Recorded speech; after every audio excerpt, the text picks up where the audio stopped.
Alors, une étude concernant les VE et les incendies de VE démontre qu'au final, c'est plus rare que ce qu'on voudrait le croire. Et d'ailleurs, tant mieux, une étude menée par IV FireSafe révèle seulement 551 de cas de surchauffe de batterie sur 40 millions de VE depuis 2010. Les incendies dans les véhicules électriques diminuent, passant d'un pic de 120 en 2022 à 60 au premier semestre 2024. Bah ouais, alors bon, ça fait 60 sur 6 mois, ça fait sur un an, ça fait 120 quoi, en fait. Donc à voir, mais en même temps, il y a aussi plus de VE en circulation. Donc le pourcentage diminue quoi. Contrairement aux idées reçues, les véhicules électriques présentent un risque d'incendie inférieur au thermique, les hybrides rechargeables étant les plus à risque. Et oui, vu que ça mêle les deux technologies du coup. Donc depuis 2010, seuls 551 cas de surchauffe ont été confirmés à l'échelle mondiale, sur un parc de 40 millions de VE. Et hybrides rechargeables. Cette statistique relativise considérablement la perception du risque d'incendie par le grand public. Ouais, c'est pas beaucoup, hein. Les données montrent une baisse des incidents.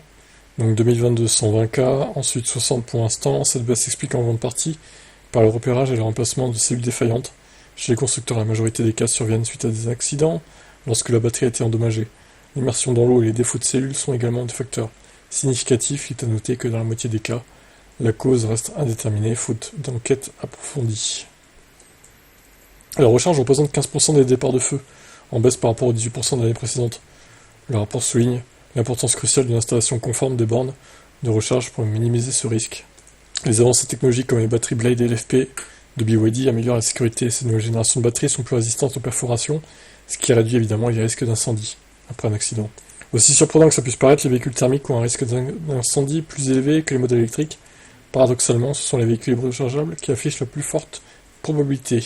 L'étude menée par IV FireSafe précise qu'une grande partie des incendies arrive lorsque le véhicule est stationné à l'extérieur sans explosion, pour ensuite se protéger à l'intérieur. Elle contredit totalement l'idée répandue d'un risque élevé sur les VE.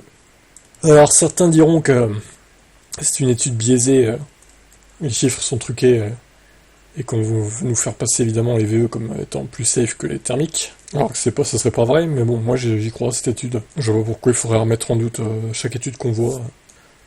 Au bout d'un moment, il faut faire confiance, quoi, je sais pas. À toujours croire que tout est faux, on croit plus à rien, quoi. À votre avis?